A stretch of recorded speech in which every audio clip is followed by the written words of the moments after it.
Ito yung bagong survey. Tingnan nyo po mabuti, ha? At babasahin ko sa inyo. Kung hindi nyo masyado makita, basahin ko na lang. Kasi po, tumataas ang gutom ng bansang Pilipinas. Eto, nakalagay.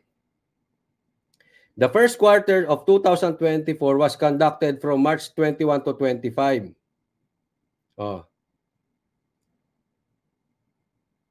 Hindi ko na babasahin lahat. The sampling,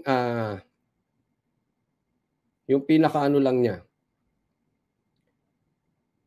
Compared to December 2023, hunger rose by 1.6 from 12.6. The March 2024 hunger figure was 3.5 above the 10.7 annual hunger rate of 2023. And the highest since is 16.8 in May 2021. Ito, tingnan nyo po Yung hunger rate ngayon tumataas. Gutom na ang taong bayan, mas lalo pang nagugutom. Okay? Yan ang dapat nyong tingnan. Yan ang dapat pinag-uusapan.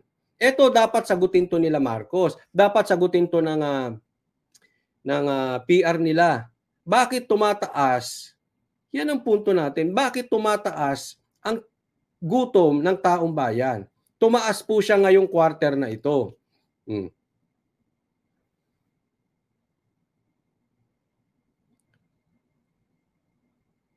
Tumaas pa siya compared sa last year na 10.7, ngayon ay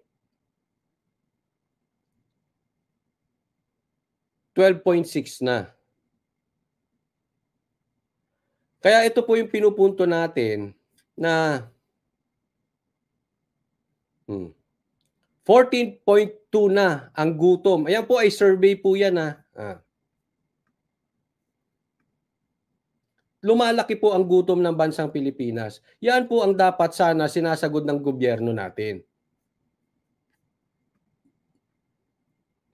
Moderate hunger 12.2%, severe hunger 2.0. Yan po nakakatakot. Kung ano-anong ginagawa natin, magpupunta kayo. Kayo po ang nasa gobyerno. Hindi naman si Tatay Digong ang nasa gobyerno.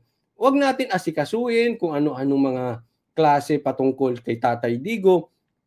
Tandaan nyo, pag ang taong gutom, gagawin niyan lahat. Crime rate tataas. At yung kanilang dissatisfaction sa gobyerno tataas. Kaya maraming nagagalit ngayon sa gobyerno Ito bottom line. May mga kasabihan nga na kahit ang tao ay alam nilang nangungurakot ang gobyerno pero sila ay tumataas ang ekonomiya, hindi na magrereklamo yung mga yan. Kaya alam, sigaw na ng taong bayan ang gutom, sigaw pa nila ang corruption. Anong pupuntahan natin? Real talk po tayo. Sabi, bibaba ang bigas. 20 pesos. Ngayon tumataas ang gutom. Yan ang dapat yung ipaliwanag. May mga bagay kasi na hindi na natin pwedeng itago sa ilalim ng carpet at mangangamoy din yan. Hindi naman to personal issue This is about the country. Gutom na po ito. Imaginein mo, kung ikaw ay isang tao na hindi mo na alam kung kailan ka kukuha ulit ng pagkain, kung kailan ka ulit kakain, masakit po yun. Maybe to some of us na pwedeng may nakaimbak na isang buwan na pagkain, alam nila hindi sila magugutom in 1 month. Itong mga ito, gutom po ang pinag-uusapan dito. Gutom. And 14%, ibig sabihin,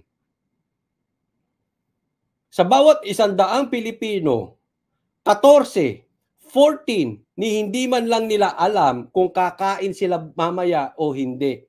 Hindi nila alam kung saan sila kukuha ng pagkain ulit. Or kung kakain ba sila, or kailan sila kakain. Yan ang dapat binibigyan ng atensyon ng gobyerno. Hindi kung ano-anong kalokohan. Hindi kung ano-anong pamumulitika. Ito ay dapat sagutin. Ngayon, masisisi ba natin ng taong bayan kung hindi na naman nila papansinin? Kasi ganyan po ang style ng gobyerno ngayon